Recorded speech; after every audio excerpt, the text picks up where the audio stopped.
ಕರ್ತನ ಪರಿಶುದ್ಧ ನಾಮಕ್ಕೆ ಸ್ತೋತ್ರವಾಗಲಿ. ಕರ್ತನ ಸನ್ನಿಧಾನದಲ್ಲಿ ನಮ್ಮನ್ನ ನಾವು ಕರ್ತನ ಕರಗಳಿಗೆ ಸಮರ್ಪಿಸೋಣ. ಬೆಳಗಿನ ಜಾವದಲ್ಲಿ ಮುಂಜಾವಿನ ಪ್ರಾರ್ಥನೆಯಲ್ಲಿ ಸೇರಿ ಬಂದಕ್ಕೆ ಕರ್ತನು ಕೊಟ್ಟ ಕೃಪೆಗಾಗಿ, ಆರೋಗ್ಯಕ್ಕಾಗಿ ಕರ್ತನಿಗೆ ಸ್ತೋತ್ರ. Hallelujah, hallelujah, hallelujah. ಕರ್ತನ ಪರಿಶುದ್ಧ ನಾಮಕ್ಕೆ ಸ್ತೋತ್ರವಾಗಿ. ಮುಂಜಾವಿನ ಪ್ರಾರ್ಥನೆಗೆ ಬರುವುದು ಕಷ್ಟನ ಸುಲಭನ? ಕಷ್ಟ ಸುಲಭವಾದ ಹೌರವಾದ ಈ ನೊಗ ಹೌರವಾದದಿಂದ ನಾವು ನೋಡ್ತೇವೆ. ಎದ್ದು ಬರೋದು ನಮಗೆ ಕಷ್ಟ ಅಂತಂದ್ರೆ ಜೀವನ ಮಾಡೋದೇ ಕಷ್ಟ. ಜೀವಿಸೋದು ಬೇಡ. ಯಾರೋ ಸೌತ್ ಆಫ್ರಿಕಾದಲ್ಲಿ ಹೋಗಿ ಸಮಾಧಿಯಲ್ಲಿ ಇದ್ದಾನಂತಲ್ಲ, ಅವನ ರೀತಿಯಲ್ಲಿ ಬೆಟರ್. ಯಾಕೆಂತಂದ್ರೆ ನಾವು ಕ್ರಿಸ್ತನನ್ನ ನಾವು ಸ್ವೀಕರಿಸಿದ್ದೇವೆ. ಹಲ್ಲೆಲೂಯಾ. ಕ್ರಿಸ್ತನ ನಮಗೋಸ್ಕರ ಎಷ್ಟೋ ಪಾಠನ ಪಟ್ಟಿದ್ದಾರೆ.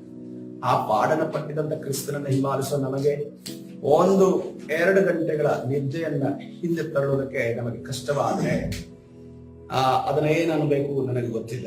ಆದ್ರೆ ನಾವು ಒಂದನ್ನ ತಿಳಿದುಕೊಳ್ಬೇಕು. 1-2 ಗಂಟೆ ನಿದ್ದೆಯನ್ನ ನಾವು ತ್ಯಾಗ ಮಾಡ್ತೀವಲ್ಲ, ನಮ್ಮ ಸುತ್ತಲಿರುವಂತ ದುರಾತ್ಮಗಳು ನಮ್ಮನ್ನ ಮುಟ್ಟದಂತೆ ಕರ್ತನು ಕಾಯುವಾತನ. ಹಂಗಂತ ಹೇಳಿ ಪ್ರಾರ್ಥನೆ ಮಾಡಿದ್ರೇನೆ ಅಥವಾ ದೇವರನ್ನ ಕೂಗುದ್ರೇನೆ ಇಲ್ಲದಂದ್ರೆ ಕಾಯೋದಿಲ್ವಾ ಅಂತ ಅನ್ಕೊಂಡಲ್ಲ. ಸುಮ್ಮನೆ ಬೆಲೆ ಕಟ್ಟದೆ ಹೋದ್ರೆ ಏನು ಸಿಗೋದಿಲ್ಲ. ಪರಲೋಕ ರಾಜ್ಯಕ್ಕೆ ನಾವು ಪ್ರವೇಶವಾಗಬೇಕಂದ್ರೆ ಬೆಲೆ ಕಟ್ಟದೆ ಹೋದ್ರೆ ಏನು ಸಿಗೋದಿಲ್ಲ. ಕರ್ತನು ನಮಗೆ ಆ ಒಂದು ಆಲೋಚನೆಯನ್ನು ಕೊಟ್ಟು ಈ ಮುಂಜಾವಿನ ಪ್ರಾರ್ಥನೆಗೆ ಬರುವುದಕ್ಕೆ ಕೊಟ್ಟ ಕೃಪೆಗಾಗಿ ಕರ್ತನಿಗೆ ಸ್ತೋತ್ರ. ಅನೇಕ ಬಾರಿ ಏನು ಆಲೋಚನೆ ಮಾಡ್ತೀವಿ ಅಂತಂದ್ರೆ, ಈ ಕಾಲೇಜ್ಗಳಲ್ಲಿ ಬಂಕ್ ಅನ್ನುವಂತ ಒಂದು ಶಬ್ದ ಬರುತ್ತೆ. ಪೆಟ್ರೋಲ್ ಬಂಕ್ ಅಲ್ಲ, ಪೆಟ್ರೋಲ್ ಬಂಕ್ ಅಲ್ಲ, ಬಂಕ್ ಹೊಡಿಯೋದು. ಈ ಬಂಕ್ ಹೊಡಿಯೋದು ಅಂತ ಅನ್ಕೊಂಡು ಡಿಸೈಡ್ ಆಗುತ್ತೆ. ಆದ್ರೆ ಎಲ್ರು ಬಂಕ್ ಹೊಡಿಯಲ್ಲ. ಏನ್ ಮಾಡ್ತಾರೆ ಗೊತ್ತಾ? ಬಂಕ್ ಹೊಡಿತೀನಿ ಅಂತ ಅನ್ಕೊಂಡು ಹೇಳ್ತಾರೆ. ಬೆಳಿಗ್ಗೆ ಒಂದು ಕೃತ್ಯವಾಗಿ ಆ ಒಂದು ಸಮಯದಲ್ಲಿ ಲೆಕ್ಚರ್ ಮುಂದೆ ಇರ್ತಾರೆ. ಆದ್ಮೇಲೆ ಯಾರೆಲ್ಲ ಬಂದಿದ್ದಾರೆ ಅಟೆಂಡೆನ್ಸ್ ತೆಗೆದಾಗ ಆ 3-4 ಜನರ ಹೆಸರು ಮಾತ್ರ ಅಟೆಂಡೆನ್ಸ್ ಇದ್ದಿರುತ್ತೆ. ಮಾರನೇ ದಿವಸ ಅದೇ ಡಿಸ್ಕಸ್ ಆಗುತ್ತೆ. ಯಾರೆಲ್ಲ ಬಂಕ್ ಹೊಡಿದ್ದಾರೆ ಅಂತ ಅನ್ಕೊಂಡು ಕೇಳುವಾಗ ಎಲ್ಲರೂ ಬಂಕ್ ಹೊಡಿದೀವಿ ಅಂತ ಅನ್ಕೊಂಡು ಹೇಳೋ 3-4 ಜನ ಬಂದಿದ್ದಾರೆ ಅಂತ ಗೊತ್ತಾಗುತ್ತೆ. ಇವರೆಲ್ಲ ಜೊತೆಯಲ್ಲಿದ್ದು ಬಂಕ್ ಹೊಡಿತೀವಿ ಅಂತ ಅನ್ಕೊಂಡು ಆಲೋಚನೆ ಮಾಡಿಕೊಂಡು ಎಲ್ಲ ಒಂದು ರೀತಿಯಲ್ಲಿ ಇರ್ತಾರೆ. ಆದ್ರೆ ನೋಡ್ರಿ, ಅವರು ಗೊತ್ತಿಲ್ಲದೆ ಬಂದು ಕೂತು ತಮ್ಮ ಕಾಲೇಜಿಗೆ, ತಮ್ಮ ಕಾಲೇಜ್ ಅಥಾರಿಟಿಗೆ ಮತ್ತು ಲೆಕ್ಚರರ್ಗೆ ವಿಧೇಯರಾಗಿ ನಡೆಯುವುದನ್ನು ಗಮನಿಸ್ತಿರ್ತಾರೆ. ಹಲ್ಲೆಲೂಯಾ.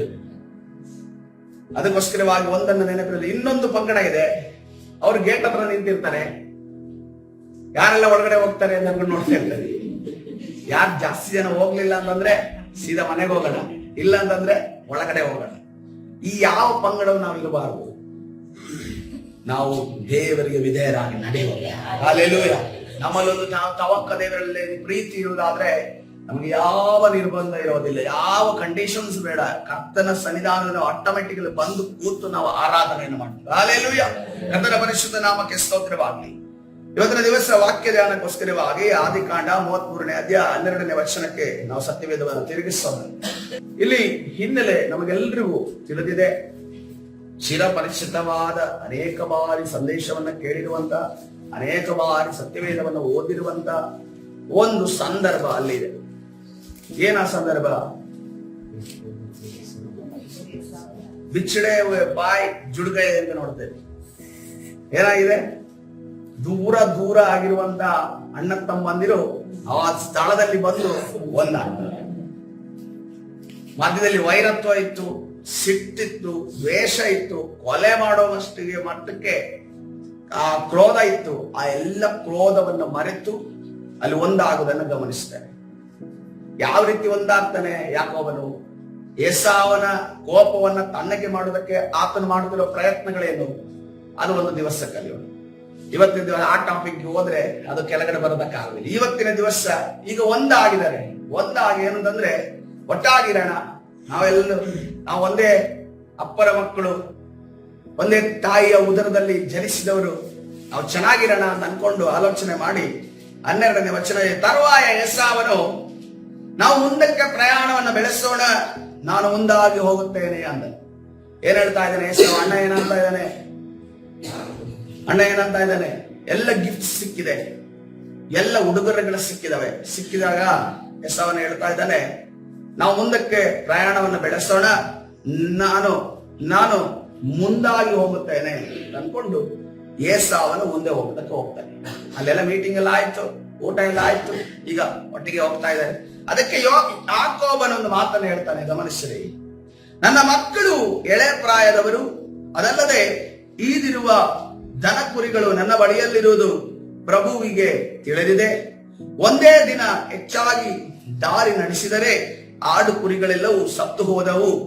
ತಾವು ದಯವಿಟ್ಟು ಸೇವಕನಿಗಿಂತಲೂ ಮುಂಚೆ ಹೊರಡಬಹುದು. ನಾನು ನನ್ನ ಮುಂದಿರುವ ಆಡು ಕುರಿಗಳ ನಡಿಗೆಗೂ ಮಕ್ಕಳ ಶಕ್ತಿಗೂ ಸರಿಯಾಗಿ ಮೆಲ್ಲನೆ ನಡೆದು ನನ್ನ ಪ್ರಭುವಿನ ಸೀಮೆಯಾಗಿರುವ ಸೇರಿಗೆ ಬರುತ್ತೇನೆ ಅಂದನು. ಹಲ್ಲೆಲೂಯಾ. ಇಲ್ಲಿ ಯಾಕೋಬನು ಒಂದು ಮಾತನ್ನ ಪ್ರಕಟಪಡಿಸ್ತಾ ಇಲ್ಲ. ಸ್ಲೋ ಆಗಿ ನಡೀತಿರೋದು ಮಕ್ಕಳೆಲ್ಲ, ಆಡು ಕುರಿಗಳೆಲ್ಲ. ಸ್ಲೋ ಆಗಿ ನಡೆಯಂಗಾಗಿದ್ದಾನೆ. ಯಾರು ನಡೆಯಂಗಾಗಿದ್ದಾನೆ? ಯಾಕೋಬ ಆಗಿದ್ದಾನೆ. ಯಾಕೆ ಯಾಕೋಬ ಆಗಿದ್ದಾನೆ? ದೇವರು ಮೂಳೆನ ಮುರಿದು ಬಿಟ್ಟಿದ್ದಾರೆ. ಈಗ ಸ್ಟ್ರೈಟ್ ಆಗಿ ಚಕ್ಕಂತ ಹೋಗುವಂತ ಯಾಕೋಬ ಹೆಂಗ್ ಹೋಗ್ತಾ ಇದ್ದಾನೆ? ಮೋಸ ಮಾಡಿ ಓಡೋಗ್ತಿದ್ದಂತ ಯಾಕೋಬ ಇವರು ಓಡಕ್ ಆಗಲ್ಲ. ಈಗ ಫಾಸ್ಟ್ ಆಗಿ ನಡೆಯಕ್ ಆಗಲ್ಲ. ಮರುಭೂಮಿಯ ಪ್ರದೇಶ, ಕುಂಟ್ಕೊಂಡು ಹೋಗ್ಬೇಕು. ಒಂದು ಸಲ ಕಾಲು ಉರಿದ್ರೆ ಅರ್ಧ ಮರುಭೂಮಿ ಮರಳಿನ ಒಳಗಡೆ ಹೋದ್ರೆ ಅದನ್ನ ಎತ್ತಿ, ತನ್ನ ನೋವಿರುವಂತ ಕಾಲನ್ನ ಎತ್ತಿ ನಡಿಬೇಕು ಅಂತಂದ್ರೆ ಅವನಿಗೆ ಟೈಮ್ ಬೇಕಾಗುತ್ತೆ. ಅಲ್ಲೂ ಕೂಡ ಸ್ವಪ್ರತಿಷ್ಠೆಯನ್ನ ಬಿಡದಂತ ನಮ್ ಯಾಕೋಬ ಏನಂತ ಇದ್ದಾನೆ, ನಮ್ದೇನು ಸಮಸ್ಯೆ ಇಲ್ಲ, ನಾನು ಚೆನ್ನಾಗಿದ್ದೇನೆ, ನನಗೆ ಆರೋಗ್ಯ ಚೆನ್ನಾಗೇ ಇದೆ. ಆದ್ರೆ ಮಕ್ಕಳಿದಾವಲ್ಲ, ಆಡು ಕುರಿಗಳಿದಾವಲ್ಲ, ಅವುಗಳು ಹೋಗೋದಕ್ಕೆ ಕಷ್ಟ ಆಗುತ್ತೆ ಅಂದ್ರೆ ಟೋಟಲ್ ಏನಾಗಿದೆ ಅಂತಂದ್ರೆ ಮಕ್ಕಳ ಸ್ಪೀಡಿಗೆ ಯಾಕೋಬ ಬಂದಿದ್ದಾನೆ. ಆಡು ಕುರಿಗಳ ಸ್ಪೀಡಿಗೆ ಯಾಕೋಬ ಸ್ಪೀಡ್ ಆಗಿ ಓಡ್ತಾ ಇದ್ದವನು. ಪದ್ದಾನರಾಮಿಗೆ ಎಲ್ಲಿ ಈ ಒಂದು ಅವರ ಊರಿನಿಂದ ಸ್ಥಳದಿಂದ ಪದ್ದಾನರಾಮಿಗೆ ಓಡದಂತ ಯಾಕೋಬ ಈಗ ಓಡೋಗೋ ಪರಿಸ್ಥಿತಿಯಲ್ಲಿಲ್ಲ, ಫಾಸ್ಟ್ ಆಗಿ ನಡೆಯುವಂತ ಪರಿಸ್ಥಿತಿಯಲ್ಲಿಲ್ಲ, ಸ್ಲೋ ಆಗಿ ನಡೆಯುವಂತ ಪರಿಸ್ಥಿತಿಯಲ್ಲಿದ್ದಾನೆ. ಆ ಪರಿಸ್ಥಿತಿಯಲ್ಲಿ ಏನ್ ಹೇಳ್ತಾ ಇದ್ದಾನೆ, ನಾವು ಮೆಲ್ಲನೆ ನಡ್ಕೊಂಡು ಬರ್ತೀವಿ, ಪ್ರಭುವಿನ ಸೀಮೆಯಾಗಿರುವ ಸೇರಿಗೆ ಬರುತ್ತೇನೆ. ಎಲ್ಲಿಗೆ ಬರ್ತೇನೆ? ಸೇರ್ ಇದೆ. ಸೇರ್ ಅಂದ್ರೆ ಏನು ಸ್ಥಳ? ಅದು ಆ ಬೆಟ್ಟದ ಸ್ಥಳ. ಯಾರಿಗೆ ಕೊಡಲ್ಪಟ್ಟ ಸ್ಥಳ ಅದು? ಏಸಾವನಿಗೆ ಕೊಟ್ಟಲ್ಪಟ್ಟಂತ ಸ್ಥಳ ಆಗಿದೆ. ಬೆಟ್ಟದ ಸ್ಥಳವನ್ನ ಯಾಕೋಬನ ಮಾತ್ರ ಏಸಾವನ ಮಾತ್ರ ಕೊಟ್ಟಿದ್ದಲ್ಲ. ಆ ಸೇರ್ ಎಂಬ ಸ್ಥಳವನ್ನ ದೇವರು ಕೂಡ ಯಾರಿಗೆ ನೇಮಿಸಿದನು? ಅದನ್ನ ಏಸಾವನಿಗೆ ನೇಮಿಸಿದನು. ಏಸಾವನ ಸೀಮೆ, ಏಸಾವನ ಒಂದು ಬುಗ್ಗೆ, ಏಸಾವನ ಒಂದು ಜೀವಿಸುವಂತ ಸ್ಥಳ ಯಾವ್ದಾಗಿತ್ತು? ಸೇರ್ ಆಗಿತ್ತು. ಆದ್ರೆ ಸೇರ್ ಅನ್ನೋದು ಕೊಟ್ಟಂತ ಸ್ಥಳ, ಸೇರ್ ದೇವರು ಕೊಟ್ಟರು ಕೂಡ ಅದು ದೈವಿಕವಾದ ಸ್ಥಳವಾಗಿರಲಿಲ್ಲ. ಯಾಕೆಂತಂದ್ರೆ ಈ ಏಸಾವನು ಆತನು ಇಷ್ಮೇಳನನ್ನ ಮದುವೆ ಆಗ್ತಾನೆ. ಇಷ್ಮೇಲ್ ಸಂತತಿಗೆ ಸೇರಿದಂತ ಒಂದು ಸ್ತ್ರೀಯನ್ನ ಮದುವೆ ಆಗ್ತಾನೆ. ಇನ್ನೆರಡು ಜನರನ್ನ ಆತನು ಅನ್ಯ ದೇಶಸ್ಥರ ಸ್ಥಳಕ್ಕೆ ಸೇರಿದಂತ ಒಂದು ವ್ಯಕ್ತಿಗಳನ್ನ ಅದನ್ನು ಮದುವೆ ಆಗ್ತಾನೆ. ಮದುವೆ ಆಗಿರೋ ನಿಮಿತ್ತವಾಗಿ ಸೇರ್ ಎನ್ನುವಂತ ಸ್ಥಳ ಇಮ್ಯಾಜಿನ್ ಮಾಡ್ಕೊಂಡ್ರಿ ಯಾವ ರೀತಿ ಇರುತ್ತೆ? ದೇವ ವಿರೋಧ ಚಟುವಟಿಕೆಗಳು ನಡೆಯುವಂತ ಸ್ಥಳ ಸೇರ್. ಇನ್ನು ಆ ಸೇರ್ ಅನ್ನುವ ವಿಚಾರವಾಗಿ ಆ ಗ್ರೌಂಡ್ ಏನಿದೆ ಅನ್ನೋದನ್ನ ನೋಡಿದ್ರೆ ರಫ್ ಮತ್ತು ಅದೇ ರೀತಿಯಲ್ಲಿ ಬೆಟ್ಟಗಳಿರುವಂತ ಸ್ಥಳ ಅದಾಗಿದೆ. ಮತ್ತು ಮರಗಿಡಗಳು ಹೆಂಗೆ ಕಾಡಿನ ರೀತಿಯಲ್ಲಿ ಬೆಳೆದಿರುವಂತ ಸ್ಥಳ ಆಗಿದೆ ಸೇರ್. ಆ ಸೇರ್ ಎಂಬ ಸ್ಥಳದಲ್ಲಿ, ಆ ಹಾಡಾಗಿರುವಂತ ಸ್ಥಳದಲ್ಲಿ ಯಾರನ್ನ ಇರಿಸ್ತಾರೆ ದೇವರು? ಈ ಏಸಾವನ. ಏಸಾವ ಏನ್ ಹೇಳ್ತಾ ಇದ್ದೇನೆ, ನಾನು ಸೇರಿಗೆ ಹೋಗ್ತಾ ಇದ್ದೇನೆ, ನನ್ನ ಮನೆಗೆ ಹೋಗ್ತಾ ಇದ್ದೇನೆ, ಸ್ಥಳಕ್ಕೆ ಹೋಗ್ತಾ ಇದ್ದೇನೆ. ಯಾರನ್ನ ಕರೀತಿದ್ದಾನೆ? ಯಾಕೋಬನನ್ನ ಕರೀತಾ ಇದ್ದಾನೆ. ಆದ್ರೆ ಯಾಕೋಬ ಏನನ್ನ ಹೇಳ್ತಾ ಇದ್ದಾನೆ? ಕೆಲವು ರೀಸನ್ ಗಳನ್ನ ಕೊಡ್ತಾ ಇದೆ. ಒಂದು ರೀಸನ್ ಏನನ್ನ ಕೊಡ್ತಾನೆ, ಒಂದೇ ದಿನ ಹೆಚ್ಚಾಗಿ ದಾರಿ ನಡೆಸಿದರೆ ಆಡುಗುರಿಗಳೆಲ್ಲವೂ ಸತ್ತೋಗ್ತವೆ. ಸೇವಕರಿಗಿಂತಲೂ ಮುಂಚೆ ನೀವು ಹೊರಡಬಹುದು, ನೀವು ಮುಂದೆ ಹೋಗ್ಬಹುದು, ನೀವು ಮುಂದೆ ಹೋಗ್ರಿ, ನೀವು ಮುಂದಿರಬೇಕು ಅನ್ನೋದನ್ನ ಹೇಳ್ತಾ ಇದ್ದಾನೆ. ಮೂರನೇ ಪಾಯಿಂಟ್ ಹೇಳ್ತಾ ಇದ್ದಾನೆ, ಆಡು ಕುರಿಗಳ ನಡಿಗೆಗೂ ಮಕ್ಕಳ ಶಕ್ತಿಗೂ ಸರಿಯಾಗಿ ಮೆಲ್ಲನೆ ನಡೆದು ನನ್ನ ಪ್ರಭುವಿನ ಸೀಮೆಯಾಗಿರುವ ಸೇರಿಗೆ ಬರುತ್ತೇನೆ ಅನ್ನೋದನ್ನ ಯಾರು ಹೇಳ್ತಾ ಇದ್ದಾನೆ? ಯಾಕೋಬನ ಹೇಳ್ತಾನೆ. ಟೋಟಲಿ ಯಾಕೋಬನಿಗೆ ಸೇರಿಗೆ ಹೋಗೋದಕ್ಕೆ ಇಷ್ಟ ಇಲ್ಲ. ಸೇರ್ ಅನ್ನೋದು ಅದು ಒಬ್ಬ ದೇವ ಮಗನಿಗೆ ಮತ್ತು ದೇವ ಮಗನ ಕುಟುಂಬಕ್ಕೆ ಯೋಗ್ಯವಾದ ಸ್ಥಳ ಅಲ್ಲ. ಮತ್ತು ಅದೇ ರೀತಿಯಲ್ಲಿ ಅಲ್ಲಿ ಮರಗಿಡಗಳು ಎತ್ತರಕ್ಕೆ ಬೆರೆಯುವಂತ ಸ್ಥಳ ಆಗಿರೋದ್ರಿಂದ ಆಡು ಕುರಿಗಳು ಕೂಡ ಅಲ್ಲಿ ಮೇಯಿಸೋದಕ್ಕೆ ಸಾಧ್ಯ ಇಲ್ಲ. ಅದಕ್ಕೆ ಈ ಯಾಕೋಬನ ಏನ್ ಮಾಡ್ತಾ ಇದ್ದಾನೆ, ಸೇರಿಗೆ ಹೋಗುವುದಕ್ಕೆ ಹಿಂದೇಟ್ ಆಗ್ತಾನೆ. ಇವತ್ತಿನ ದಿವಸ ಲೋಕದ ಜನರು ನಮ್ಮನ್ನ ಈ ಲೋಕದ ಕೆಲಸಗಳಿಗೆ ಕಮಿಟ್ ಮಾಡೋದಕ್ಕೆ ನೋಡ್ತಾರೆ. ನಾವು ಏನ್ ಮಾಡ್ತೇವೆ ಅಂತಂದ್ರೆ, ಅವರ ಯಾವತ್ತೋ ತೋರಿಸಿದ ಸಹಾಯ, ಯಾವತ್ತೋ ತೋರಿಸಿದ ಪ್ರೀತಿ, ಯಾವತ್ತೋ ತೋರಿಸಿದಂತ ವಿಚಾರಗಳಿಗೆ ನಾವು ಕಟ್ಟು ಬಿದ್ದು ನಾವೇನ್ ಮಾಡ್ತೇವೆ, ಅವರ ಅವತ್ತಿನ ದಿವಸ ಅಷ್ಟೊಂದು ನನಗೆ ಸಹಾಯ ಮಾಡಿದ್ರು, ಇವತ್ತಿನ ದಿವಸ ನಾನು ಈ ಕಾರ್ಯಕ್ಕೆ ಬೇಡವನ್ನಕ್ಕಾಗುತ್ತಾ? ದೇವರ ವಿರುದ್ಧವಾದ ಕಾರ್ಯನೇ, ದೇವರ ವಿರುದ್ಧವಾದ ದಾರಿನೇ, ದೇವರ ವಿರುದ್ಧವಾದ ಬಾಗಿಲೆ. ಆದ್ರೆ ಆ ಬಾಗಿಲಿಗೆ ಹೋಗದೆ, ದಾರಿಯಲ್ಲಿ ಹೋಗದೆ, ಆ ವ್ಯಕ್ತಿಗಳ ಜೊತೆ ಹೋಗದೆ, ನಾನು ಇವತ್ತು ದಿವಸ ಹೋಗದೆ ಹೋದ್ರೆ ಅವನು ಕೃತಜ್ಞತೆ ಇಲ್ಲದವನು ಅಂತ ಅನ್ಕೊಂಡು ತಿಳ್ಕೊಂಡಿರ್ತಾನೆ ಅನ್ನೋದನ್ನ ನಮ್ಮ ಮುಂದೆ ಕೂಡ ಸವಾಲು ಬರುತ್ತೆ. ಹೌದಲ್ವ? ಸವಾಲುಗಳು ಬಂದಿಲ್ವಾ? ನಾವೊಬ್ಬರ ಜೊತೆ, ಲೋಕದವರ ಜೊತೆ ಫ್ರೆಂಡ್ಶಿಪ್ ಬೆಳೆಸಿದ ಕೂಡಲೇ ನಾವು ಅವರನ್ನ ಕ್ರಿಸ್ತನ ಬಳಿ ಕರೆದುಕೊಂಡು ಬರೋದಕ್ಕೆ ನಾವು ಪ್ರಯತ್ನ ಪಡ್ತಾ ಇರ್ತೇವೆ. ಆದ್ರೆ ಅವ್ರೇನ್ ಮಾಡ್ತಾ ಇದ್ದಾರೆ, ನಮ್ಮನ್ನ ಲೋಕಕ್ಕೆ ಎಳೆದಕ್ಕೆ ನೋಡ್ತಾರೆ. ಇಲ್ಲಿ ನಿಮ್ಮ ಒಳಗಡೆ ಕ್ರಿಸ್ತನು ಅವರನ್ನ ಕ್ರಿಸ್ತನ ಬಳಿಗೆ ಪ್ರಯತ್ನ ಪಟ್ಟರೆ, ಅವರೊಳಗೆ ಇರುವಂತಹ ಸೈತಾನ ಏನ್ ಮಾಡಿದ, ತಂತ್ರಗಳನ್ನ ರೂಪಿಸಿ ನಿಮ್ಮನ್ನ ಆ ಲೋಕಕ್ಕೆ ಎಳೆಯೋದಕ್ಕೆ ಪ್ರಯತ್ನ ಮಾಡಿ. ಆದ್ರೆ ಇಲ್ಲಿ ನೋಡ್ರಿ, ಅನೇಕ ರೀಸನ್ಗಳನ್ನ ಈ ಯಾಕೋಬನು ಕೊಡ್ತಾನೆ. ನಮಗೂ ಕೂಡ ರೀಸನ್ ಅನ್ನ ಕೊಡೋದಕ್ಕೆ ಇದೆಯಲ್ಲ, ಸುಳ್ಳಲ್ಲ ನಾನು ಹೇಳ್ತಿರೋದು, ಸುಳ್ಳಲ್ಲ ನಾನು ಹೇಳ್ತಿರೋದು, ರೀಸನ್ ನಾನು ಹೇಳ್ತಾ ಇದ್ದೀನಿ. ನೋಡ್ರಿ, ಯಾಕೋಬನು ಕೂಡ ಏನ್ ಹೇಳ್ತಾ ಇದ್ದಾನೆ, ಅಲ್ಲಿ ಕೆಲವು ಕಾರಣಗಳನ್ನ ಹೇಳ್ತಾನೆ. ಮೊದಲನೇ ಏನೇ ಕಾರಣ ಹೇಳ್ತಾನೆ, ನನ್ನ ಮಕ್ಕಳು ಎಳೆಯ ಪ್ರಾಯದವರು, ಈದಿರುವಂತಹ ದನ ಕುರಿಗಳು ನನ್ನ ಬಳಿಯಲ್ಲಿರೋ ಪ್ರಭುಗೆ ತಿಳಿದಿದೆ. ಒಂದೇ ದಿನ ಹೆಚ್ಚಾಗಿ ದಾರಿ ನಡೆಸಿದರೆ ಆಡು ಕುರಿಗಳೆಲ್ಲವೂ ಸತ್ತೋಗ್ಬಿಡುತ್ತೆ. ತಾವು ದಯವಿಟ್ಟು ಸೇವಕರಿಗಿಂತಲೂ ಮುಂಚೆ ಹೊರಡಬಹುದು, ನೀವು ಮುಂದೆ ಹೋಗ್ಬೋದು, ನಿಮ್ ಶಕ್ತಿ ಇದೆ ಅನ್ನೋದನ್ನ ಅವರನ್ನು ಏನ್ ಮಾಡ್ತಾನೆ, ಎತ್ತಿ ಇಡ್ತಾ ಇದ್ದಾನೆ, ಮೇಲೆತ್ತಿ ಇಡ್ತಾನೆ ಏಸಾವನ. ಯಾಕಂದ್ರೆ ಇದಕ್ಕಿಂತ ಮುಂಚೆ ಎತ್ತಿಡೋ ಅಂತ ಇರ್ಲಿಲ್ಲ, ಈಗ ಗುದ್ದಾಡ್ತಾ ಇದ್ರು ಮನೆಯಲ್ಲಿರುವಾಗ. ಈಗ ಏನಾಗಿದೆ, ಪರಿಸ್ಥಿತಿ ಏನಾಗಿದೆ, ಅವನು ಶಾರ್ಪ್ ಶೂಟರ್, ಅವನು ದೂರ ಎಷ್ಟೇ ದೂರ ಹೋದ್ರೂ ಕೂಡ ಬಾಣವನ್ನ ಪ್ರಯೋಗಿಸಲಿ ಪರಿಣತನಾಗಿರುವಂತ ಒಬ್ಬ ವ್ಯಕ್ತಿ ಆತನಾಗಿದ್ದಾನೆ. ಅವನನ್ನ ಎತ್ತಿ ಹಿಡಿದಿದೆ, ಬೇರೆ ಯಾವ ಒಂದು ಕಾರ್ಯ ಇಲ್ಲ. ನಾನು ಬರೋದಿಲ್ಲ ಕಣೋ ಅನ್ನೋ ರೀತಿಯಲ್ಲಿ ಹೇಳೋದಕ್ಕೆ ಸಾಧ್ಯನೇ ಇಲ್ಲ.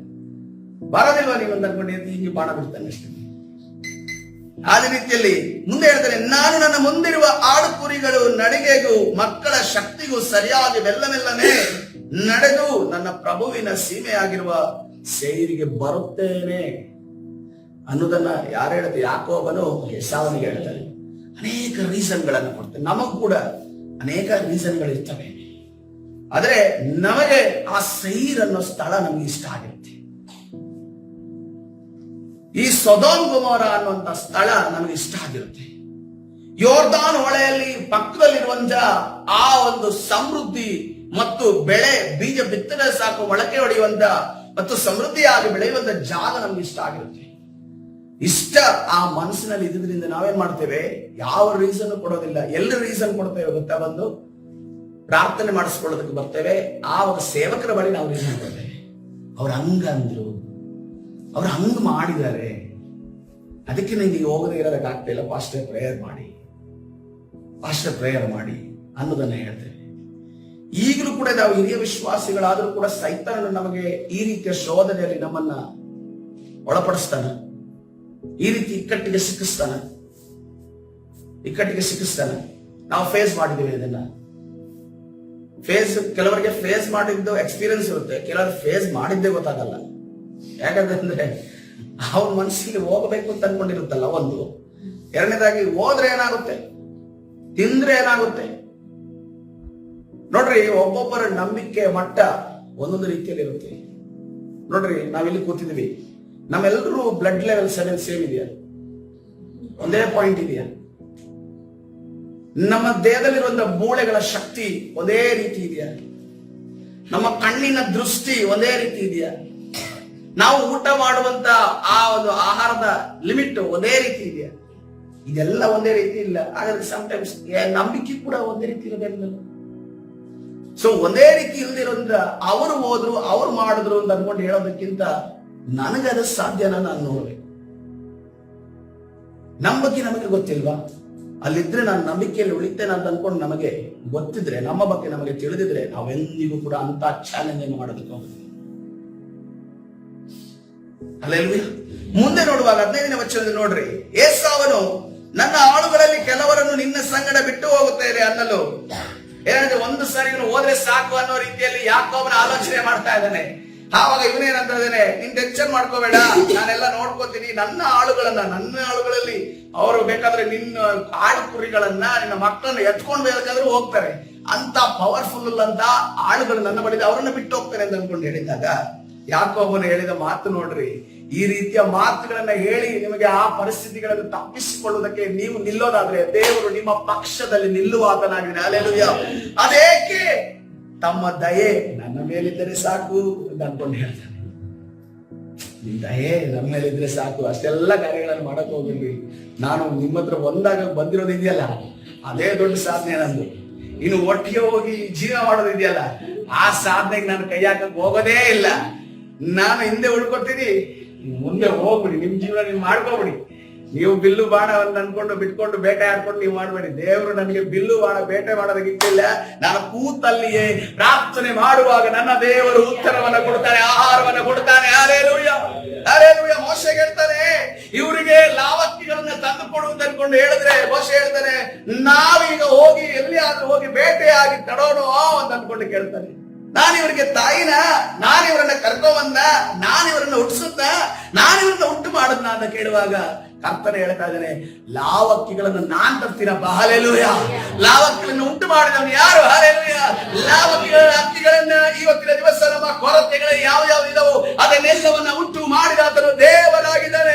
ಆತನ ಎಲ್ಲಾ ಕೊರತೆಗಳನ್ನ ನಾವು ಕೂತಲ್ಲಿ ನೀಗಿಸುವಂತ ಶಕ್ತನಾಗಿದ್ದಾನೆ. ಹಲ್ಲೆಲೂಯಾ. ನಿನಗೆ ಕೆಲಸ ಇಲ್ವಾ? ಕೆಲಸವನ್ನ ಕೊಡಲು ದೇವರು ಶಕ್ತನಾಗಿದ್ದಾನೆ. ನೀನು ದೇವರ ಸನ್ನಿಧಿಯಲ್ಲಿ ಇದ್ದು ನಿನ್ನ ಸಮಯವನ್ನ ಕಳೆಯಬೇಕಾದರೆ ಕರ್ತನ ದೊಡ್ಡ ಕಾರ್ಯವನ್ನ ಮಾಡುವಾತನಾಗಿದ್ದಾನೆ. ಹಲ್ಲೆಲೂಯಾ. ನಮ್ಮಲ್ಲಿ ಪ್ರಯತ್ನ ಇರ್ಬೇಕಷ್ಟೇ. ನೋಡ್ರಿ, ಅವ ಏನು ಸ್ಟೆಪ್ಪು ಆ ಕಡೆ ಈ ಕಡೆ ಇಟ್ಟಿಲ್ಲ, ಆದ್ರೆ ಅವನ ಮಾತಿನಲ್ಲಿ ಒಂದು ಪ್ರಯತ್ನ ಕಂಡಿದೆ. ಏನು ಪ್ರಯತ್ನ ಅದು? ನಾನು ನಿನ್ನ ಪ್ರದೇಶಕ್ಕೆ ಬರಲ್ಲ, ನಾನು ಇಲ್ಲೇ ಇರ್ತೀನಿ. ನಾನು ನಿನ್ನಲ್ಲಿ ಇಜ್ಜೋಟತನ ಮಾಡಲ್ಲ, ನಾನು ಇಲ್ಲೇ ಇರ್ತೀನಿ. ನನ್ನ ಸಹೋದರನೇ ಆಗಿರ್ಬೋದು, ರಕ್ತ ಹಂಚಿರುವಂತ ವ್ಯಕ್ತಿನೇ ಆಗಿರ್ಬೋದು, ಆದ್ರೆ ನಾನು ನಿನ್ನ ಜೊತೆ ಕೂಡಲ್ಲ, ನಾನು ಸಪರೇಟ್ ಆಗಿರ್ತೀನಿ. ನೀನ್ ನನ್ನೊಳಗೆ ಬರ್ಬೇಕು. ನಿನ್ನ ಬಿಲ್ಲು ಬಾಣನ ತೆಗಿಸಿ, ನಿನ್ನ ಬಿಲ್ಲು ಬಾಣನ್ನು ಹಿಡಿಯೋದಕ್ಕೆ ನಾನು ಬರಲ್ಲ. ಯಾಕಂದ್ರೆ ಬಿಲ್ಲು ಬಾಣದಲ್ಲಿ ಏನು ಕಾರ್ಯ ನಡೆಯಲ್ಲ ಅಂತ ನನಗೆ ಗೊತ್ತಿದೆ. ಹಲ್ಲೆಲೂಯಾ. ಯಾಕಂದ್ರೆ ನಾನು ಪದ್ಮನಾರಾಮಿಗೆ ಓಡೋಗಿದ್ದೆಲ್ಲ ಖಾಲಿ ಕೈಯಲ್ಲಿ, ಒಂದು ಕಲ್ಲಿನ ಮೇಲೆ ನಾನು ಮಲಗುವಂತ ಸ್ಥಿತಿಗೆ ಬಂದದ್ದ ಖಾಲಿ ಕೈಯಲ್ಲಿ ಹೋದಂತ ಯಾಕೋಬನು ನನ್ನ ಬಿಲ್ಲು ಬಾಣದಿಂದ ಕುರಿಗಳನ್ನ, ಆಡುಗಳನ್ನ, ನನಗಿರುವ ಆಸ್ತಿಯನ್ನ, ನಾನು ಒಂಟೆಯನ್ನ ಸಂಪಾದನೆ ಮಾಡಿಲ್ಲ, ನನ್ನ ಕರ್ತನಿಂದ ನಾನು ಸಂಪಾದನೆ ಮಾಡಿದ. ಹಲ್ಲೆಲೂಯಾ. ನನಗೆ ಬಿಸ್ನೆಸ್ ಸ್ಟ್ರಾಟಜಿಯನ್ನ ಕೊಟ್ಟಿದ್ದು ಯಾರು? ನನ್ನ ಕರ್ತನೇ ಆಗಿದ್ದಾನೆ. ಹಲ್ಲೆಲೂಯಾ. ಈ ದುಷ್ಟ ಲೋಕದಲ್ಲಿ ನಮಗೆ ಬಿಸ್ನೆಸ್ ಸ್ಟ್ರಾಟಜಿಯನ್ನ ಕರ್ತನು ಕೊಡಲು ಶಕ್ತನಾಗಿದ್ದಾನೆ. Hallelujah, hallelujah. ಕರ್ತನ ಪರಿಶುದ್ಧ ನಾಮಕ್ಕೆ ಸ್ತೋತ್ರವಾಗಲಿ. ಯಾಕೋಬನ ಹೇಳ್ತಾನೆ, ದಯ ಇದ್ರೆ ಸಾಕು, ನೀವು ಹೋಗ್ ಬನ್ನಿ ಸಾರ್ ಅನ್ಕೊಂಡೇರಿ ಹೇಳ್ತಾ ಇದ್ದಾನೆ. ಏಸಾವನು ಆ ದಿವಸವೇ ಸೇರ್ ಸೀಮೆಗೆ ಹೊರಟು ಹೋಗ್ತಾನೆ. ಸೇರ್ ಸೀಮೆಗೆ ನೋಡ್ರಿ, ಅವನೇನು ಇದು ಮಾಡಿಲ್ಲ. ಇವನು ಬರ್ದಿದ್ರೆ ಅಲ್ಲಿ ಹೋಗಿ ನನ್ಗೆ ಸಿಕ್ಕೋದು ಸಿಕ್ತಲ್ಲ, ನನಗೆ ಗಿಫ್ಟ್ ಸಿಕ್ಕೋದು ಸಿಕ್ತಲ್ಲ, ನಾನು ಹೋಗ್ತೇನೆ, ಆರಾಮಾಗಿರ್ತೇನೆ, ನನ್ಗೆ ಹೋಗ್ತೇನೆ. ಆದ್ರೆ ಇಲ್ಲಿ ಲಾಭ ಪಡ್ಕೊಂಡಿರೋದು ಏಸಾವ ಅಲ್ಲ, ಯಾಕೋಬ ಪಡ್ಕೊಂಡು. ಏನ್ ಲಾಭ ಇದೆ? ಮೊದಲನೇದಾಗಿ ಚೊಚ್ಚಲತನದಾಗಿ ಸಿಕ್ತ, ಎರಡನೇದಾಗಿ ಆ ತಂದೆ ಆಶೀರ್ವಾದ ಸಿಕ್ತ, ಮೂರನೇದಾಗಿ ದೇವರ ಆಶೀರ್ವಾದ ಸಿಕ್ತ. ಆದ್ಮೇಲೆ ಈಗ ಏನಾಗಿದೆ, ನಿನ್ ಸ್ಥಳಕ್ಕೆ ನಾನು ಬರೋದಿಲ್ಲ, ಪಡ್ಕೊಂಡಿದ್ದೀನಿ, ಕಳ್ಕೊಳಕ್ ನಂಗೆ ಇಷ್ಟ ಇಲ್ಲ, ನೀನ್ ಏನ್ ಬೇಕಾದ್ರೂ ಮಾಡ್ಕೊ, ನಾನು ಅದನ್ನ ಇನ್ನು ದೊಡ್ಡದು ಮಾಡಕ್ಕಿದೆ. ಯಾಕಂದ್ರೆ ನಾನು ಒಬ್ಬ ಅಲ್ಲ, ಈಗ 2 ಜನ ಹೆಂಡತಿಯರಿದ್ದಾರೆ, 2 ದಾಸಿಯರಿದ್ದಾರೆ. ಆನಂದ್ರೆ ಎಷ್ಟು ಜನ ಇದ್ದಾರೆ? 13 ಜನ ಮಕ್ಕಳಿದ್ದಾರೆ. ಆ 13 ಜನ ಮಕ್ಕಳು ಏನಾಗ್ಲಿಕ್ಕೆ ಹೋಗ್ತಾ ಇದಾರೆ? ಒಂದೊಂದು ಕುಲಗಳಾಗ್ಲಿಕ್ಕೆ ಹೋಗ್ತಾ ಇದಾರೆ.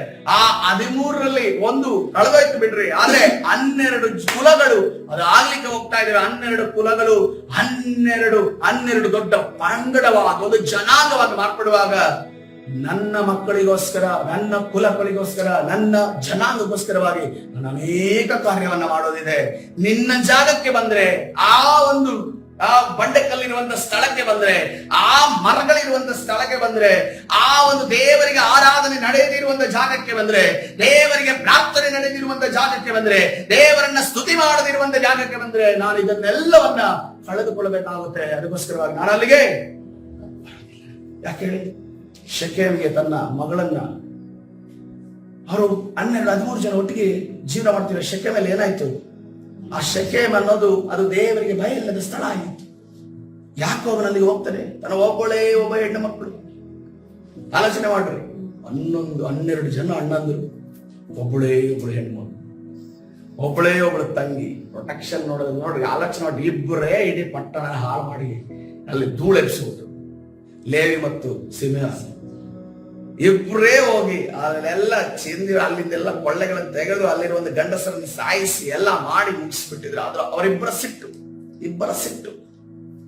ಇನ್ನು 10 ಜನ ಹೋಗಿದ್ರೆ ಇಡೀ ಭೂಮಿ ಕೊರೆದಿದ್ರು ಅನ್ನೋ ಗೊತ್ತಿಲ್ಲ. ಆದರೆ ಆ ಪ್ರೀತಿಯ ಒಂದು ಹೆಣ್ಣು ಮಗಳನ್ನು ಯಾವ ರೀತಿ ಯಾಕೋಬನ ಕಳ್ಕೊಂಡ? ದೇವರ ಭಯ ಇಲ್ಲದ ಸ್ಥಳಕ್ಕೆ ಹೋಗಿದರೆ ನಿಮಿತ್ತವಾಗಿ. ಇವತ್ತಿನ ದಿವಸ ನಾವು ಕೂಡ ಹೇಳಬೇಕು, ನಾನು ಸೇರಿಗೆ ಬರೋದಿಲ್ಲ. ಸೇರ್ ನಾನಿರುವಂತ ಜಾಗ ಅಲ್ಲ. ಅಲ್ಲಿ ದೇವ ಪ್ರಸನ್ನತೆ ಇಲ್ಲ, ಅಲ್ಲಿ ಯಜ್ಞವೇದಿ ಇಲ್ಲ, ಅಲ್ಲಿ ಸಭೆ ಇಲ್ಲ, ಅಲ್ಲಿ ಆರಾಧನೆ ಇಲ್ಲ, ಅಲ್ಲಿ ಸ್ತುತಿ ಇಲ್ಲ, ಅಲ್ಲಿ ಪ್ರಾರ್ಥನೆ ಇಲ್ಲ. ನಾನೆಲ್ಲ ಹೋಗ್ತಾನೆ ಅಂತ ಅನ್ಕೊಂಡು ಯಾಕೋಬನ ಪ್ರಯಾಣ ಮಾಡಿ ಎಲ್ಲಿಗೆ ಬರ್ತಾನೆ? ಸುಕೋತಿಗೆ ಬರ್ತಾನೆ. ಹಲ್ಲೆಲೂಯ. ಸುಕೋತಲ್ಲಿ ದನಗೋಸ್ಕರ ಮನೆಗಳನ್ನು, ದನಗಳಿಗೆ ಚಪ್ಪರಗಳನ್ನು ಮಾಡಿಸಿದನು. ಆದ್ದರಿಂದ ಆ ಸ್ಥಳಕ್ಕೆ ಸುಕೋತ್ ಎಂದ ಹೆಸರು ಆಯ್ತು ಎಂದು ನೋಡ್ತೇವೆ. ಹಾಗಾದ್ರೆ ಯಾಕೋಬ ಮನೆ ಕಟ್ಟಿಸಿದ. ಟ್ರಾನ್ಸ್ಲೇಷನ್ ಅನ್ನೋದು ಎಷ್ಟು ಪ್ರಾಬ್ಲಮ್ ಕೊಡುತ್ತೆ ಅಂತಂದ್ರೆ, ಯಾಕೋಬ ಅಲ್ಲಿ ಮನೆ ಕಟ್ಟಲಿಲ್ಲ. ಯಾಕೋಬ ಕಟ್ಟಿದ್ದೇನು ಗೊತ್ತಾ? ಗುಡಾರ. ಹಲ್ಲೆಲೂಯ. ಯಾಕಂದ್ರೆ ಈಗಲೂ ಇಸ್ರೇಲ್ರು ಇದಕ್ಕೆ ಪ್ರೂಫ್ ಏನಂತಂದ್ರೆ, ಇಸ್ರೇಲ್ ಐಗುಪ್ತ ದೇಶದಿಂದ ಹೊರಗಡೆ ಬರ್ತಾರಲ್ಲ, ಆ ಒಂದು ಹಬ್ಬ ಮಾಡ್ತಾರೆ, ಪರ್ಣಶಾಲೆಗಳ ಹಬ್ಬ, ಅಂದ್ರೆ ಗುಡಾರದ ಹಬ್ಬ ಅಂತ ಮಾಡ್ತಾರೆ. ಈ ಗುಡಾರದ ಹಬ್ಬ, ಪರ್ಣಶಾಲೆಗಳ ಹಬ್ಬ ಯಾವ ಸ್ಥಳದಲ್ಲಿ ಮಾಡೋದು ಅಂದ್ರೆ ಈ ಸುಕೋತ್ ಎಂಬ ಸ್ಥಳದಲ್ಲಿ. ಈ ಸುಕೋತ್ ಅಂದ್ರೆ ಏನು? ಸುಕೋತ್ ಅಂದ್ರೆ ಬೂತ್ಸ್, ಅಂದ್ರೆ ಗುಡಾರಗಳು, ಹಟ್ಸ್, ಹಟ್ಟಿಗಳು. ಅದೇ ರೀತಿಯಲ್ಲಿ ಟೆಬರ್ನಾಕಲ್ಸ್, ಗುಡಾರವನ್ನ ತನಗೋಸ್ಕರ ಯಾರು ನಿರ್ಮಾಣ ಮಾಡ್ತಾ ಇದ್ದಾನೆ? ಯಾಕೋಬ. ಒಳ್ಳೆ ಆರ್ಸಿಸಿ ಮನೆ ಇದೆ, ಬಾರಪ್ಪ ಸೇರಲ್ಲಿ ಅನ್ಕೊಂಡು ಯಾರು ಕರ್ದ? ಏಸಾವ ಕರ್ದ. ಹಂಗೆ ಆರ್ಸಿಸಿ ಮನೆ ಬೇಡ, ನನ್ನ ದೇವರ ಕೃಪೆಯಿಂದ ಗುಡಾರನೆ ಸಾಕು ಎಂದು ಯಾರು ಹೇಳ್ತಾ ಇದ್ದಾರೆ? ಯಾಕೋಬನ ಹೇಳ್ತಾ ಇದ್ದಾರೆ. ಹಲ್ಲೆಲೂಯ. ಇವತ್ತಿನ ದಿವಸ ಪ್ರಿಯರೇ, ನಾವು ಇರುವಂತಹ ಸ್ಥಿತಿಯಲ್ಲಿ ಕರ್ತನ ಸಮಾಧಾನ ಕೊಟ್ಟಿದ್ದಾನಲ್ಲ, ಸಂತೋಷ ಕೊಟ್ಟಿದ್ದಾನೆ. ಹೋರಾಟ ಎಲ್ರಿಗೂ ಇದೆ ರೀ, ಹೋರಾಟ ಎಲ್ರಿಗೂ ಇದೆ, ಕಷ್ಟ ಎಲ್ರಿಗೂ ಇದೆ, ಕಣ್ಣೀರು ಎಲ್ರಿಗೂ ಇದೆ. ಆದ್ರೆ ಕಣ್ಣೀರಿನ ಮೊದಲಲ್ಲಿ ಸಂತೈಸುವ ದೇವರು ನಮ್ಮ ಜೊತೆ ಇದ್ದಾನಲ್ಲ, ಅದಕ್ಕಾಗಿ ದೇವರಿಗೆ ಸ್ತೋತ್ರ ಮಾಡೋಣ. ಹಲ್ಲೆಲೂಯ. ನಮಗೆ ಸಮಾಧಾನ ಕೊಡುವ ದೇವರಿದ್ದಾನಲ್ಲ, ಚಾಲೆಂಜ್ಗಳನ್ನ ಎದುರಿಸುವುದಕ್ಕೆ ನಮ್ಮನ್ನ ಧೈರ್ಯ ಪಡಿಸಿದ್ದಾನಲ್ಲ. ಬಲ ಇಲ್ಲದೆ ಹೋದರೂ ಕೂಡ ಈ ಮಾನಸಿಕವಾದ ಮನುಷ್ಯನ ಮುಖಾಂತರವಾಗಿ ದೇವರ ಕಾರ್ಯ ಮಾಡ್ತಾ ಇದೆಯಲ್ಲ, ಅದಕ್ಕಾಗಿ ದೇವರಿಗೆ ಸ್ತೋತ್ರ ಮಾಡೋಣ. ಹಲ್ಲೆಲೂಯ. ಅದಕ್ಕೆ ಯಾಕೋಬನು ಹೇಳ್ತಾ ಇದ್ದೇನೆ, ನಾನು ಸೇರಿಗೆ ಬರಲ್ಲ, ನಾನು ಸುಖೋತಲ್ಲೇ ಇರ್ತೇನೆ. ಸುಖೋತಲ್ಲೇ ಏನಿದೆ? ನನ್ನ ದೇವರ ಪ್ರಸನ್ನತೆ ಇದೆ. ಹಲ್ಲೆಲೂಯ. ನನ್ನ ದೇವರ ಪ್ರಸನ್ನತೆ ಇದೆ. ದೇವರ ಪ್ರಸನ್ನತೆ ಇರುವಂತಹ ಜಾಗದಲ್ಲಿ ನಾನು ಏನನ್ನು ಮಾಡ್ತೇನೆ? ಗುಡಾರ ಆದ್ರೂ ಪರವಾಗಿಲ್ಲ, ಗುಡಾರ ಹಾಕಿ ನಾನು ಜೀವಿಸ್ತೇನೆ. ಈ ಸುಕೋತ್ ಅನ್ನೋ ಸ್ಥಳ ಯಾವ ಬದಿಯಲ್ಲಿರುವಂತಹ ಸ್ಥಳ ಗೊತ್ತಾ? ಈ ಯೋರ್ದಾನ್ ಹೊಳೆಯ ಒಂದು ಬದಿಯಲ್ಲಿರುವಂತಹ ಸ್ಥಳ ಆಗಿದೆ. ಈ ಸುಕೋತ್ ಎಂಬ ಸ್ಥಳದಲ್ಲಿ ಆತನಿಗೆ ಏನಿದೆ? ಸಮೃದ್ಧಿ ಇದೆ. ಅಲ್ಲಿ ಹಸಿರಿದೆ, ಅಲ್ಲಿ ತನಗೆ ಫಲ ದೊರಕುತ್ತೆ. ಆದ್ರೆ ಈ ಏಸಾವ ಏನ್ ಮಾಡ್ತಾನೆ? ಇವನೆಲ್ಲ ಆಸ್ತಿ ಹೊಂದಿದ್ದಾನೆ, ಇವನ ಮುಖಾಂತರ ಏಸಾವ ಏನ್ ಮಾಡ್ತಾನೆ? ಇವನು ಪಡೆದಿರೋದೆಲ್ಲ ಕಳೆದುಕೊಳ್ಳಿ ಅನ್ನೋದಕ್ಕೋಸ್ಕರ ಎಲ್ಲಿ ಕರೀತಾ ಇದ್ದಾನೆ? ಸೇರಿ ಕರೀತಾನೆ. ನೋಡ್ರಿ, ಯಾವ ಪ್ರಾಣಿಗಳ ಆಡು ಕುರಿಗಳನ್ನು ನೋಡ್ರಿ, ಅವುಗಳು ಜಾಸ್ತಿ ಆಸೆ ಪಡೋದು ಕಾಡಲ್ಲಿರುವಂತಹ ಹುಲ್ಲು, ಹಚ್ಚು ಹಸಿರಾಗಿರುವಂತಹ ಹುಲ್ಲು. ಯಾಕಂದ್ರೆ ಇಲ್ಲಿ ಸಿಗುತ್ತೆ ಗಕ್ಕೆ ಹುಲ್ಲು ಸಿಗುತ್ತೆ ಅಷ್ಟೇ. ಆದ್ರೆ ಅಲ್ಲೋದ್ರೆ ದೊಡ್ಡ ಎತ್ತರದ ಹುಲ್ಲು ಸಿಗುತ್ತೆ. ಕಾಡನ್ನು ನೋಡೇ ಇಷ್ಟ ಮಾಡಿದ್ರೆ ಇಲ್ಲಿ ಏನ್ ಆಫರ್ ಇರ್ತಾನೆ ಸೈತಾನನು ಏಸಾವನ ಮುಖಾಂತರವಾಗಿ? ನೀನೇನ್ ಮಾಡ್ಬೇಕು? ಸೇರಿಗೆ ಬಂದ್ಬಿಡು, ನಾನೆಲ್ಲ ನೋಡ್ಕೋತೀನಿ, ನಾನೆಲ್ಲ ನಿಮ್ಗೆ ವ್ಯವಸ್ಥೆ ಮಾಡ್ತೀನಿ ಅನ್ಕೊಂಡು ಹೇಳಿ. ಆದ್ರೆ ಯಾಕೋಬನು ಹೇಳ್ತಾ ಇದ್ದಾನೆ, ನನಗೆ ಸುಖೋತಲ್ಲೇ ನಾನು ಸಂತೋಷವಾಗಿದ್ದೇನೆ, ನನ್ನ ದೇವರ ಸನ್ನಿಧಿಯಲ್ಲಿ ಸಂತೋಷವಾಗಿ, ನಾನು ಗುಡಾರದಲ್ಲಿ ಇದ್ರೂ ಕೂಡ ನಾನು ಸುಖೋತಲ್ಲಿ ಸಂತೋಷ. ನೋಡ್ರಿ, ದೇವರು ಆಸ್ತಿ ಅಂತಸ್ತನ್ನ ನಿನಗೆ ಕೊಡ್ತೇನೆ ಅಂತ ಅನ್ಕೊಂಡು ಎಂದೂ ಕೂಡ ಯಾರಿಗೂ ಕೂಡ ಕರೆದಿಲ್ಲ. ಏನಂತ ಕರೆದ್ರೆ, ಎಲೆ ಹೊರವತ್ತವರೇ, ಕಷ್ಟಪಡುವವರೇ, ನಾನು ನಿಮಗೆ ಏನ್ ಕೊಡ್ತೇನೆ? ವಿಶ್ರಾಂತಿ ಕೊಡ್ತೇನೆ. ಹಲ್ಲೆಲೂಯ. ಆ ವಿಶ್ರಾಂತಿಯನ್ನು ಅರ್ಥ ಮಾಡಿಕೊಳ್ಳದೆ ಕೆಲವರು ಏನ್ ಮಾಡಿದ್ರೆ, ನನಗೆ ಅದು ಸಿಕ್ಕಿಲ್ಲ ಇದು ಸಿಕ್ಕಿಲ್ಲ ಅಂತ ಅನ್ಕೊಂಡು ಬಿಟ್ಟು ಹೋಗಿದ್ದಾರೆ. ವಿಶ್ರಾಂತಿ ಇದ್ದಂತ ಸ್ಥಳದಲ್ಲಿ ಇದ್ದು ವಿಶ್ರಾಂತಿ ಇಲ್ಲದ ಸ್ಥಳಕ್ಕೆ ಹೋಗಿದೆ. ಆದ್ರೆ ಇವತ್ತಿನ ದಿವಸ ಕರ್ತರು ಹೇಳಿದಂತ ವಿಶ್ರಾಂತಿ ಯಾವುದು ಅನ್ನೋದನ್ನು ನೋಡೋದಾದ್ರೆ ಸುಕೋತಲ್ಲಿ ಈ ಯಾಕೋಬನ ಪಡೆದುಕೊಂಡ ಗುಡಾರದ ಮಧ್ಯದಲ್ಲಿ ಪಡೆದುಕೊಂಡಂತ ಆ ವಿಶ್ರಾಂತಿಯನ್ನು ಇವತ್ತಿನ ದಿವಸ ಹೊಂದುವುದಕ್ಕೆ ಎಷ್ಟು ಜನ ಇಷ್ಟಪಡುತ್ತೀರಾ? ಎಷ್ಟು ಜನ ಇಷ್ಟಪಡುತ್ತೀರಾ? ಇವತ್ತಿನ ದಿವಸ ನಮಗೆ ಹೋರಾಟಗಳು, ಕಷ್ಟಗಳು, ವೇದನೆಗಳು, ಕಣ್ಣೀರುಗಳು, ಬಾಧೆಗಳು, ಅನೇಕ ಶೋಧನೆಗಳು ನಮಗೆ ಇದ್ದರೂ ಕೂಡ ಕರ್ತನೆ ಹೇಳ್ತಾ ಇದ್ದಾರೆ, ನೀನು ಸುಕೋತಲ್ಲಿ ಇರೋದಾದರೆ, ನೀನು ನನ್ನ ಚಿತ್ತದ ಪ್ರಕಾರವಾಗಿ ನೀನು ಗುಡಾರದಲ್ಲಿ ಜೀವಿಸುವುದಾದ್ರೆ, ಗುಡಾರದ ಮಧ್ಯದಲ್ಲಿ ನೋಡ್ರಿ, ಆ ಗುಡಾರದ ಮಧ್ಯದಲ್ಲಿ ಒಂದು ದಿವಸ ದೇವ ಪ್ರಸನ್ನತೆ ಇಳಿದು ಮೋಶೆ ದೇವರನ್ನ ಮುಖಾಮುಖಿಯಾಗಿ ಅದನ್ನು ಬೆಟ್ಟದ ನಂತರ ನೋಡಿದ್ದೆ ಎಲ್ಲ ಆಗಿದೆ. ಆತನು ಗುಡಾರದ ಒಳಗಡೆ ಮೋಶೆ ದೇವ ಪ್ರಸನ್ನತೆಯನ್ನು ನೋಡಿದರೆ ನಾವು ನೋಡಿದ್ದೇವೆ. ಓ, ಈ ಲೋಕದಲ್ಲಿರುವಂತ ದೊಡ್ಡ ದೊಡ್ಡ ಬಂಗಲೆಯಲ್ಲಿ ದೇವ ಪ್ರಸನ್ನತೆ ಇಳಿಯಲ್ಲ. ನಾವು ಇರುವಂತ ಬಾಡಿಗೆ ಮನೆಯಲ್ಲಿ, ನಾವು ಇರುವಂತ ಭೋಗ್ಯದ ಮನೆಯಲ್ಲಿ, ನಾವು ಇರುವಂತ ಚಿಕ್ಕ ಸ್ವಂತ ಮನೆಯಲ್ಲಿ ದೇವ ಪ್ರಸನ್ನತೆ ಇಳಿಯುವಂತದ್ದಾಗಿದೆ. ನಮ್ಮ ಮನೆ ಬೆಟ್ಟದ ಮೇಲಿರುವಂತಹ ಮನೆಯಾಗಿದೆ. ಅದನ್ನ ಯಾರು ಬಚ್ಚಿಡೋದಕ್ಕಾಗೋದಿಲ್ಲ, ಅದರ ಬೆಳಕನ್ನು ಯಾರು ಮುಚ್ಚಿಡೋದಕ್ಕಾಗೋದಿಲ್ಲ.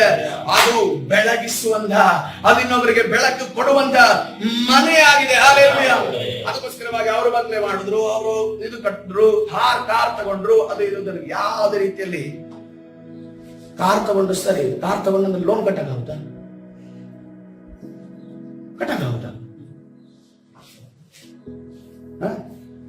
BP ಶುಗರ್ ತಿಂಗಳಿಗೆ ಜಾಸ್ತಿ ಆಯ್ತು. ಯಾಕೆ? ಲೋನ್ 5ನೇ ತಾರೀಕು ಟನ್ ಅಂತ ಹೊಡಿತಾರೆ, ಅಕೌಂಟಿಗೆ ಬೀಳಂಗಿಲ್ಲ ಹಣ. ಹಿಂಗೆ ಹೀರು ಉಳಿದು ಹಂಗೆ ಅದ್ರಿಗೆ ಅಕೌಂಟ್ಗೆ ಹಾಕೋದೇ ಇಲ್ಲ, ಅಲ್ಲಿ ಚೆಕ್ ಬೌನ್ಸ್ ಆಗ್ತಾ ಇರೋದು. ಅದಕ್ಕೋಸ್ಕರವಾಗಿ ಬೇರೆಯವರು ಕಾರ್ ತಗೊಂಡು ಬೇರೆಯವರು ದೊಡ್ಡ ದೊಡ್ಡ ಕಾರ್ಯಗಳು ಮಾಡ್ತಾ ಇದಾರೆ ಅಂತ ಅನ್ಕೊಂಡು ತಲೆಗಡಿಸಿಕೊಳ್ಳೋ ಅವಶ್ಯಕತೆ ಇಲ್ಲ. ನಿನಗೆ ಕಾರು ಕೊಡುವಂತ ಕ್ಷಮತೆ, ಕೃಪೆ ದೇವರು ಕೊಟ್ಟರೆ ಬೇರೆ, ಆತನು ಕೊಟ್ರೆ, ಅದನ್ನ ಬಾಗಿಲನ್ನ ತೆರೆದ್ರೆ, ನೀನು ಬೇಡ ಅಂದ್ರೂ ಕೂಡ ನಿನ್ನ ಮನೆಗೆ ಬಂದು ನಿಲ್ಲುತ್ತೆ. ಹಲ್ಲೆಲೂಯಾ. ನೀನು ಬೇಡ ಅಂದ್ರೂ ಕೂಡ ಮನೆಗೆ ಬಂದು ನಿಲ್ಲುತ್ತೆ. ಹಲ್ಲೆಲೂಯಾ. ಅದಕ್ಕೋಸ್ಕರವಾಗಿ ಕರ್ತನ ಕೈಯಿಂದ ಆಶೀರ್ವಾದವನ್ನು ತೆಗೆದುಕೊಳ್ಳೋದಕ್ಕೆ ಸಿದ್ಧರಾಗ್ರಿ. ಈ ಸಮಯದಲ್ಲಿ ನಾವು ಈ ಸಂದೇಶವನ್ನ ಮುಗಿಸಿಲ್ಲ, ಸಂದೇಶ ಪ್ರಾರಂಭ ಮಾಡಿದ್ದೇವೆ ಅಷ್ಟೇ. ಇನ್ನೂ ಅನೇಕ ವಿಚಾರನ ಕಲಿಯೋದಿದೆ, ನಾವು ಕಲಿಯೋಣ. ಯಾಕಂತಂದ್ರೆ ಈ ಲೋಕವನ್ನ ನಶ್ವರವನ್ನು ನಾವು ನೆನೆಸಬೇಕು. ಹಲ್ಲೆಲೂಯಾ. ಇದು ಕಸದ ಕಡ್ಡಿ ಅನ್ನೋದನ್ನ ನಾವು ನೆನೆಸಿಕೊಳ್ಳಬೇಕು. ನಾವು ಡಸ್ಟ್ಬಿನ್ ಗೆ ತಂದು ಆ ಹಾಡಾಡ್ಕೊಂಡು ಬರ್ತಾರಲ್ಲ, ಅವನ ಡಬ್ಬಿಗೆ ತಗೊಂಡು ಆ ವಾಸನೆ ಬರುವಂತ ಕಸ ಹಾಕ್ತೀವಲ್ಲ, ಆ ಕಸದ ಯಾವ್ದಿದು? ಈ ಲೋಕ ಆಗಿದೆ ಅನ್ನೋದನ್ನ ನಾವು ಅರ್ಥ ಮಾಡಿಕೊಂಡಾಗ ದೇವರು ನಮ್ಮನ್ನ ಮೇಲಕ್ಕೆತ್ತು ಆತನಾಗಿದೆ.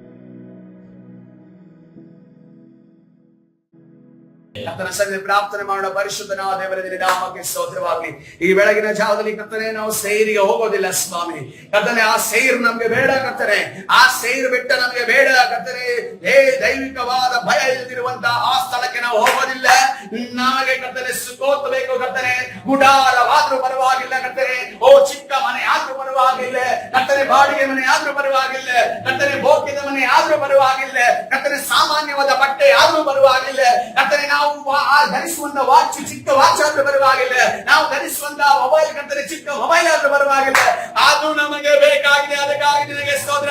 ಯಾಕಂದ್ರೆ ಕರ್ತನೆ, ಆ ವಸ್ತುಗಳೆಲ್ಲ ನಮಗೆ ಸಮಾಧಾನ ಕೊಡುವಂತದಲ್ಲ, ನೀನು ನಮಗೆ ಸಮಾಧಾನ ಕೊಡುವವನಾಗಲಿ. ಅದಕ್ಕಾಗಿ ನಿನಗೆ ಸ್ತೋತ್ರ ಯೇಸುವೇ. ಕರ್ತನೆ, ನಮ್ಮನ್ನ ಸ್ವಾಮಿ ಕರ್ತನೆ, ಈ ಲೋಕದ ವ್ಯಕ್ತಿಗಳಿಂದ, ಲೋಕದ ವಿಚಾರಗಳಿಂದ ಈ ಲೋಕಕ್ಕೆ ನಮ್ಮನ್ನ ಎಳೆಯುವಂತ, ಲೋಕದ ಆಕರ್ಷಣೆಯನ್ನು ತೋರಿಸಿ ಇದನ್ನು ತೆಗೆದುಕೊಂಡು ಹೇಳುವಂತ ಎಲ್ಲ ಸೈತಾನ ಕಾರ್ಯಗಳಿಂದ ನಜರೇತಿನ ಯೇಸುವಿನ ನಾಮದಲ್ಲಿ ಬಂಧಿಸಿ ಮುರಿದಾಡ್ತಾ ಬಿಡುಗಡೆ ಉಂಟು ಮಾಡಿ ತಾನು ನಡೆಸಿ ಬಲಪಡಿಸಿ. ಕರ್ತನಾದ ಯೇಸು ಸ್ವಾಮಿ ಹೆಸರಲ್ಲಿ ಪ್ರಾರ್ಥಿಸಿ ಹೊಂದಿಕೊಳ್ತೇನೆ, ಜೀವವುಳ್ಳ ತಂದೆ. ಆಮೆನ್.